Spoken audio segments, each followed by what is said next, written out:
Picture this: a barefoot man in tattered robes, walking through the bustling streets of ancient Athens. He owns nothing. He sleeps where he can. He questions everything and everyone, even at the risk of death. To the outside world, he looks like a failure. To history, he is known as the father of Western philosophy. His name is Socrates, and he believed that suffering is not just something to endure, but something that can teach us the deepest truths about ourselves. Welcome to the unfolding journey, where we dig deep into timeless ideas, ancient philosophy, and the path toward inner transformation. If you're seeking wisdom, personal growth, or just some soul nourishment, you're in the right place. We live in a culture obsessed with comfort. We build lives designed to avoid pain, eliminate uncertainty, and maximize convenience. And yet, suffering finds us. Loss, failure, illness, humiliation, no one escapes.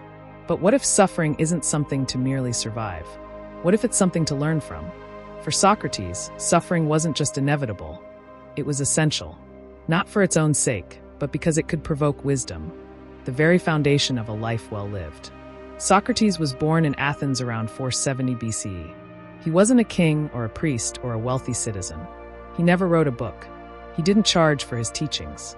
Instead, he roamed the streets, questioning everyone: artisans, generals, poets, and politicians. He wanted to uncover the truth. What is justice? What is courage? What does it mean to live well? This relentless questioning often made him unpopular, but it also revealed a powerful truth. Most people live by assumptions, not understanding. For Socrates, this was a kind of spiritual sleepwalking. And the only thing that could wake us up? Suffering. The Socratic method, the famous question and answer style of teaching, was not designed to comfort. It was designed to disrupt. Socrates asked unsettling questions that forced people to confront their own ignorance. He didn't humiliate them for not knowing. He showed that not knowing is the beginning of wisdom. But that moment, the realization that we're wrong, is often painful. It challenges our ego. It disorients us. And that's the point. Suffering, in Socratic thought, is not just physical, it's existential. It's the pain of letting go of illusions. Just like muscles grow by tearing slightly and healing stronger, the mind and soul grow by encountering difficulty and rising through it. Socrates believed that hardship refines character. When life is easy, we coast. But in difficulty, we are tested. We see what we truly value. We discover our strength, or our lack of it, and we're given the chance to become better. Think of it like a forge. Suffering heats the soul and hammers it into shape. This is why Socrates said, "I care not for what I am outwardly, but for what I am inwardly." His own life bore this out. He was poor, yet he never complained. He was mocked, yet he remained humble. He was sentenced to death, and he faced it with calm dignity. To him, nothing the world could do to the body could damage the soul, unless he let it. Here's a key Socratic distinction. The body is temporary, prone to pain, pleasure, aging, and decay. The soul, the moral self, is eternal and must be cultivated through reason and virtue. So when we suffer physically or emotionally, Socrates invites us to ask, how can this shape my soul? For Socrates, the worst thing was not to be wounded, imprisoned, or killed. The worst thing was to become unjust, untruthful, or corrupted. In that light, suffering is not the enemy. Moral failure is. Nowhere is this more evident than in his final days. In 399 BCE, Socrates was put on trial for impiety and corrupting the youth. He faced a hostile jury of 500 citizens. He could have saved himself, apologized, begged, made concessions. Instead, he chose to stand by his principles. In Plato's Apology, Socrates says, "I would rather die having spoken after my manner than speak in your manner and live."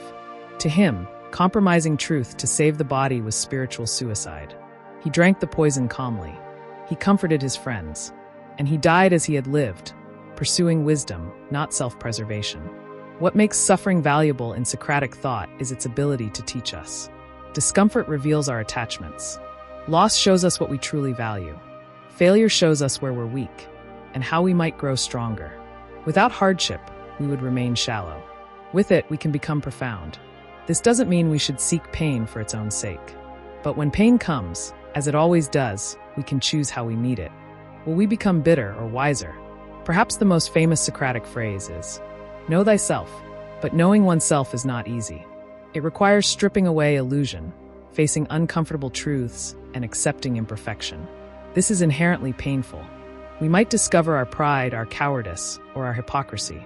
But in seeing them, we gain the power to change. So suffering, in the Socratic view, is like a mirror, one that reflects who we truly are. And only when we see ourselves clearly can we begin the real work of wisdom. So what does this mean for us today? We live in an era of instant gratification and relentless distraction.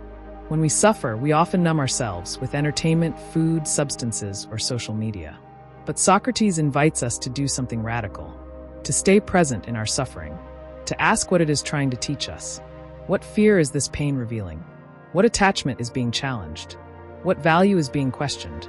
In this way, suffering becomes not just a burden, but a pathway to awakening.